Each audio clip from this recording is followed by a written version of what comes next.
মা, বলছিলাম তুমি আর বাবা আর একটু খাটাখাটুনি করতে পারো না?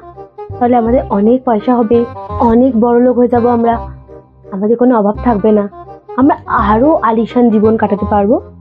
শুধু বেশি খাটলে তো আর হবে না, না? ভগবান যেটা চাইবে সেটাই হবে। ভগবান চায় যে আমরা এরকম ভাবে জীবন কাটাই, তাই আমরা এইভাবে কাটাচ্ছি। ভগবান যদি চায় আমরা অনেক ভালোভাবে থাকি, তাই আমরা সেইভাবেই থাকবো। ভগবানের আগে তো কোনো কিছু হয় না, বল?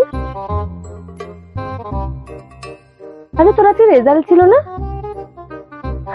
হ্যাঁ, আজকে আমার রেজাল্ট বেরিয়েছে। আসলে 30-এ পাস ছিল, আমি পরীক্ষায় 25 পেয়েছি, ফেল করে গেছি।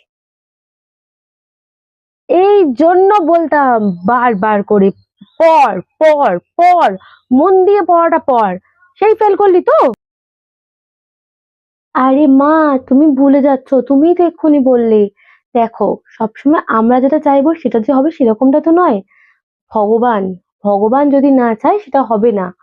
ভগবান চায়নি আমি পরীক্ষায় পাশ করি, পাশ করিনি, পরীক্ষায় আমি ফেল করে গেছি।